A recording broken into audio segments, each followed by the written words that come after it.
Bueno, muy bien, está todo pronto entonces. Claves para avanzar y transformar hacia la educación inclusiva. Carmen Alba Pastor. Estuvo hoy de mañana, ahora a la tarde nuevamente. Muchas gracias.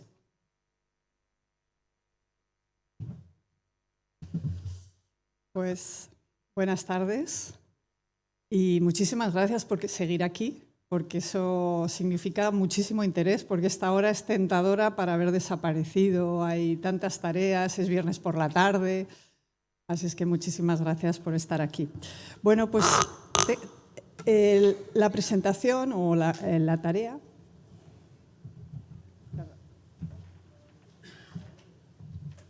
de lo que vamos a hablar son sobre las claves para avanzar y transformar hacia la educación inclusiva. Y el objetivo es como marcar unas cuantas señas de tantas cosas que hemos ido hablando, tanta información que hemos revisado, identificar elementos que puedan ser determinantes o que puedan ayudar entre tanta actividad, entre tantas ideas, pues tener como una pequeña estructura que nos ayude a identificar en qué deberíamos focalizar para poder seguir avanzando. Y eso para mí es, aunque la presentación se llama, o esta conferencia focal son claves para avanzar, en sí mismo es un reto. El tratar de extraer aquellas claves, o por lo menos voy a tratar de facilitar como una estructura para poder hacer tener como un marco para pensar sobre ello, porque son muchos elementos. ¿Y cómo he organizado entonces estas posibles claves? Pues lo he llamado catalizadores del cambio educativo. Es decir, qué elementos van a ayudar, van a contribuir a que este cambio se pueda producir. Y como las reacciones químicas, pues ahí están los elementos, pero se necesita un catalizador que ponga en marcha esa reacción. Y está organizada la presentación en 4 núcleos. Por una parte, uno de los elementos fundamentales que ha salido aquí a lo largo de todos estos días son las claves determinadas o que forman parte del contexto en el que se desarrolla la educación y que va a ser determinante para la educación inclusiva. Un segundo núcleo serían claves que están en el nivel institucional. Un tercer nivel va a ser el centro educativo, como elemento o eje en torno al cual se articula parte de la intervención. Y en último lugar, quiero decir, el cuarto grupo lo formarían los docentes como agentes del cambio. Bien, pues vamos a tratar de ver organizados en torno a estos catalizadores claves que pueden contribuir, de las que hemos hablado, de las que se han presentado aquí, porque yo creo que hay mucha sintonía en el discurso de lo que hay que hacer y lo que se está haciendo, pero lo vamos a poner tratar de poner un poquito en orden para ver cómo nos pueden ayudar a transformar la educación para que sea más inclusiva. También invito o propongo que este enfoque que hagamos lo tenemos que hacer desde un análisis que respete algo que en educación tenemos que trabajar, y ya lo decía Morín, ¿no? Que la educación requiere enfoques que respeten su complejidad, como en otros elementos, ¿no? ¿Y por qué? Porque tenemos tendencia como en la educación tenemos mucha tendencia a simplificar para que sea más comprensible, pero luego no hacemos un trabajo de recomplejizar y conectar todos esos elementos, con lo cual a veces buscamos soluciones muy simples o soluciones que son muy parciales. Y lo que tenemos que trabajar, que es muy difícil, es la complejidad y entender lo singular, que son casos concretos o elementos más pequeños, pero dentro de la complejidad. Y claro, eso requiere un ejercicio también de conexión de los elementos, de interconexión de los elementos. Así pues, en educación no solamente tenemos que conectar, por ejemplo, estas instancias que he llamado catalizadores, sino también pues, entre las distintas instituciones que trabajamos, los distintos agentes, los distintos niveles, porque como el cerebro trabaja, necesitamos redes, y son esas redes en las que se conecta la información, redes en las que se conectan las personas, redes en las que se conectan las instituciones, las que nos van a permitir actuar con más fuerza y tener mayor sintonización. Así pues, la educación inclusiva la tenemos que entender como un reto complejo. No va a haber nunca una respuesta única, simple, que sirva para todos, en todos los momentos, para todos los niveles. Necesitamos aceptar esa complejidad, porque cuando analicemos distintos niveles, distintos elementos, y si somos capaces de conectarlos, podremos empezar a entender la complejidad. Porque aquí hablábamos a gentes muy diferentes y escuchábamos experiencias muy diferentes. Y todas son válidas, pero ninguna en sí misma es toda la educación inclusiva. Entonces, por eso necesitamos entender lo pequeño, pero conectado con el conjunto. Y desde esa perspectiva, pues afrontar la globalidad y la singularidad. Y desde ahí, formular propuestas que ayuden a interrelacionar esos esfuerzos, a interrelacionar esos agentes, interrelacionar las experiencias y construir conocimiento. Solo desde esa conexión se va a poder construir el conocimiento. Así pues, ¿cuál sería el primer elemento catalizador? Pues es el hecho de que haya una cultura inclusiva, no solamente en la educación, sino en la sociedad. De tal manera que la educación va a ser una parte de esa cultura inclusiva. La educación inclusiva no está al margen de la educación, ni de la sociedad, ni de los distintos agentes que participan, ni del mundo laboral. Y tenemos que trabajar y aprovechar pues, las familias, las asociaciones, las comunidades. Tenemos que trabajar desde ese contexto de una cultura inclusiva. Y además necesitamos, como aquí se ha ido viendo a lo largo de estos 3 días, que definamos un poco qué es esa cultura inclusiva y esa educación inclusiva, qué es la que queremos. Porque si no parece que hay tantas cosas que todo es la educación inclusiva o que todo es la cultura inclusiva. Entonces, a base de rodar, de reflexionar sobre ello, iremos dándole forma. Ahora, como esta mañana decíamos, estamos al principio de un gran viaje y tenemos que sentar las bases para hacerlo. Y entonces, que esa cultura no solamente la tengamos que pelear desde la educación, sino desde cualquier entorno en la que participe cualquier ciudadano. Y la educación inclusiva, pero porque es educación y está dentro de una sociedad que tiene que ser también inclusiva, lo va a ser. Y para ello pues es muy importante visibilizar el tema de la inclusión en la sociedad. Las prácticas escolares inclusivas, las prácticas universitarias inclusivas, que eso forme parte de lo que se ve en la sociedad y que se vaya tomando una mayor conciencia de que la sociedad tiene una cultura inclusiva que apoya la diversidad y que respeta y que trabaja desde la diversidad de los miembros que la componen.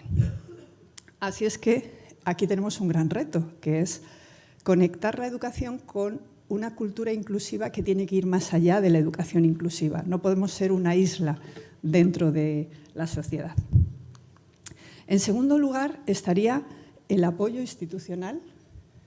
Ya he dicho que iba a poner deberes. ¿Por qué? Porque esta mañana ponía la metáfora o el símil de unos barcos que navegan. Pues, ¿qué hacen las instituciones? Marcan el rumbo, claramente. Y si se sabe cuál es el rumbo, cuál es la meta y cómo tenemos que navegar, podemos ir en esa dirección. Si no, puede ser que simplemente estemos moviendo los remos, pero a lo mejor estamos o dando vueltas o no nos estamos moviendo. Entonces, las instituciones tienen un gran papel en esa clarificación de cuál va a ser el destino a lograr, para poder sintonizar, coordinar, agrupar, dar los lineamientos para ir en esa dirección.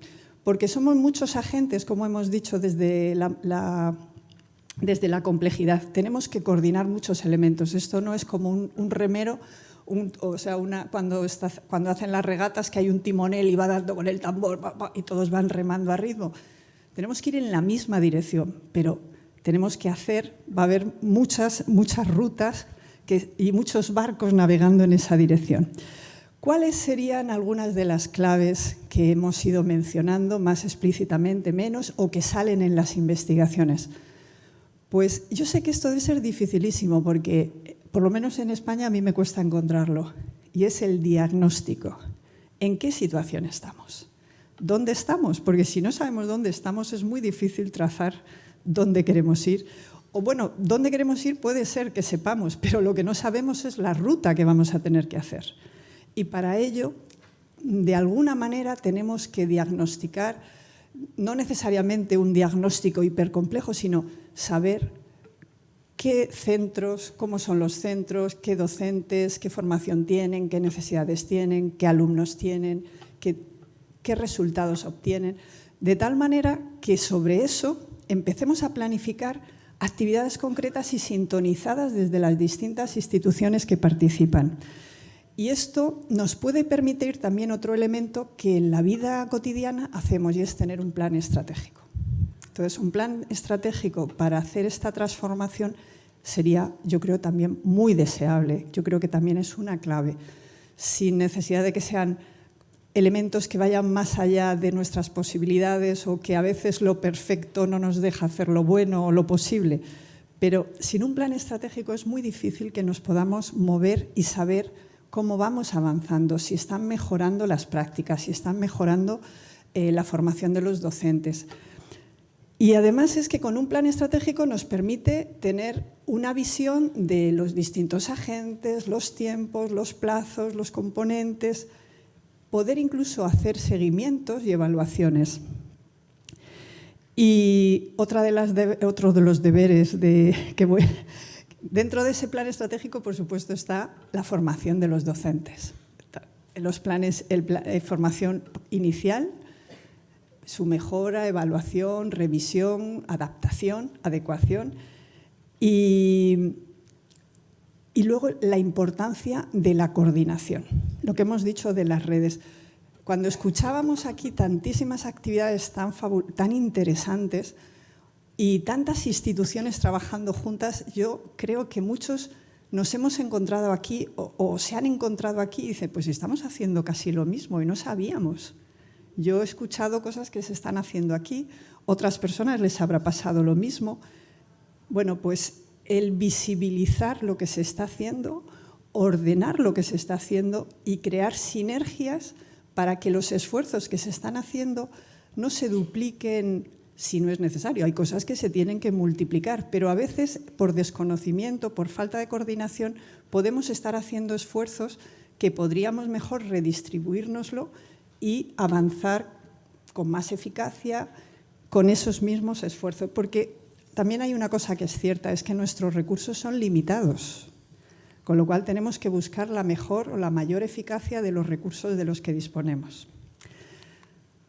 Otra clave que me gustaría destacar, porque la utilizamos poco, y es que el centro es un catalizador fundamental.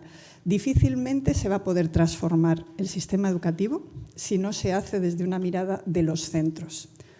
Es a partir del centro, organizado con comunidades, de manera colaborativa, como se puede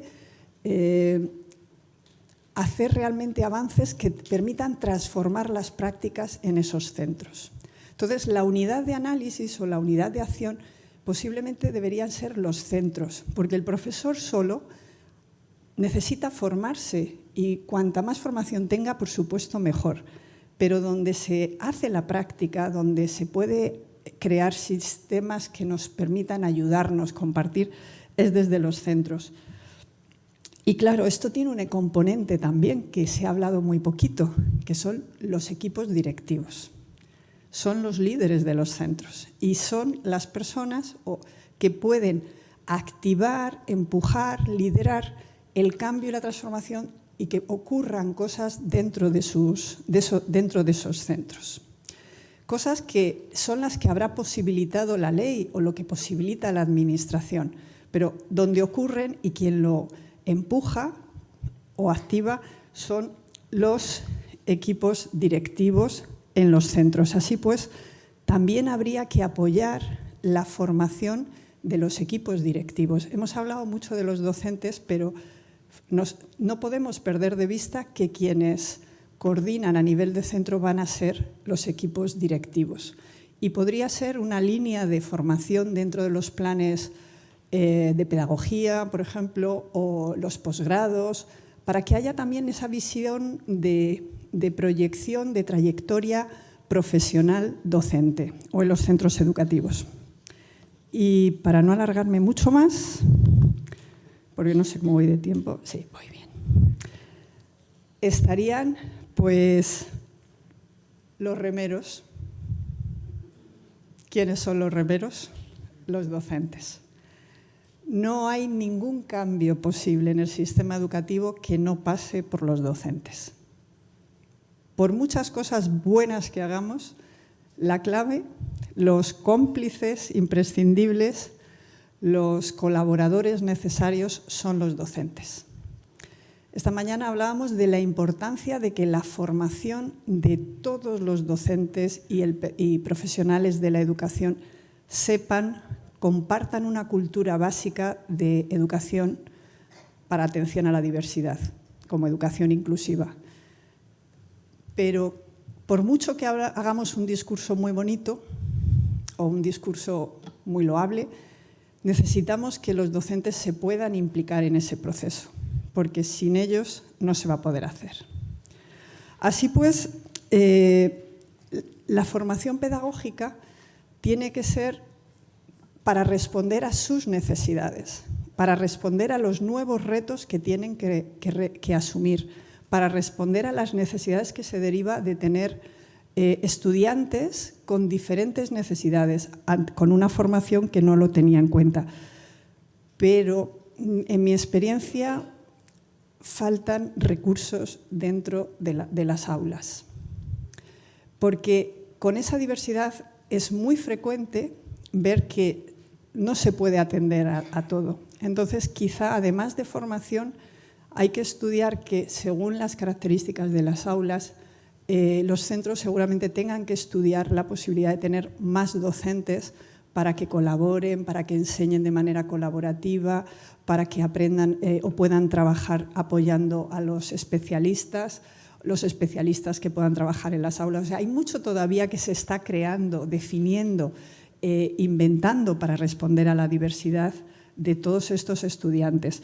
Pero una va a tener que ver con el apoyo y el acompañamiento en esos procesos, porque son procesos de formación que requieren cambios conceptuales importantes, y ante eso a veces uno se siente inseguro. Entonces es como cuando te compras un teléfono nuevo y no sabes qué hacer con él. Dicen, por teléfono, siga usted, lea este manual. Dices, no, por favor, que me conteste una persona y me ayude. Y yo le digo, pues me pasa esto, y te dicen, ¿le aparece esto? Venga, pues entonces, y eso te va dando confianza y puedes ir dando esos pasos.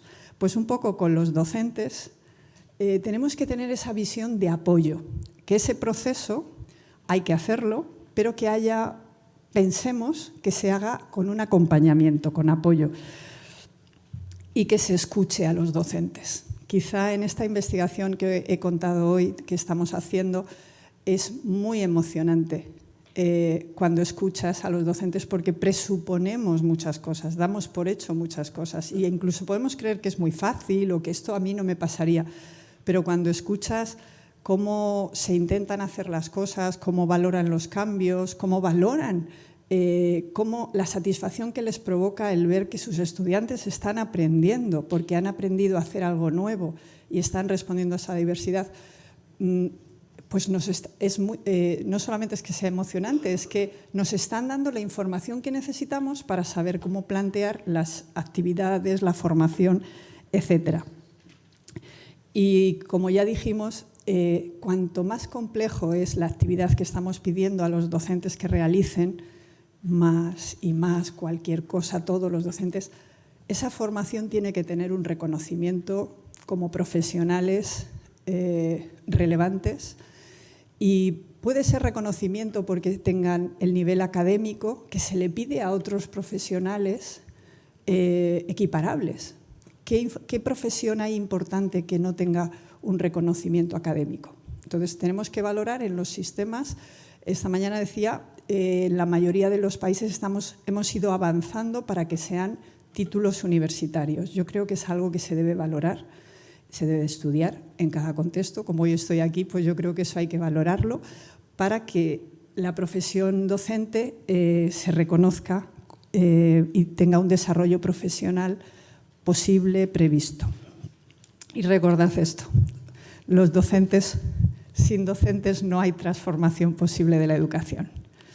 Así pues, los retos, en términos de catalizadores de este cambio, no hay una respuesta simple, sino que hay 4 grupos de agentes que creo que hemos definido donde se va a posibilitar este cambio. Y donde es imprescindible la colaboración, la creación de redes, de sinergias, la búsqueda de distribución de tareas. Y yo creo que en este congreso se ha mostrado la riqueza de experiencias, de instituciones trabajando en este tema. Entonces, ahora el desafío es construir, sumar, sintonizar, construir redes de docentes, de profesionales, de centros. Y con esto más o menos termino, pero al hablar de la palabra, al decirlo, todos somos imprescindibles, o sea, todos somos necesarios, pero imprescindibles son los docentes. Entonces me gustaría terminar con unos versos de Bertolt Brecht que creo que hablan de este momento y puede ser inspirador. Y es que hay personas que luchan un día y son buenos. Hay otros que luchan un año y son mejores. Hay quienes luchan muchos años y son muy buenos. Y los hay que luchan toda la vida. Esos son los imprescindibles.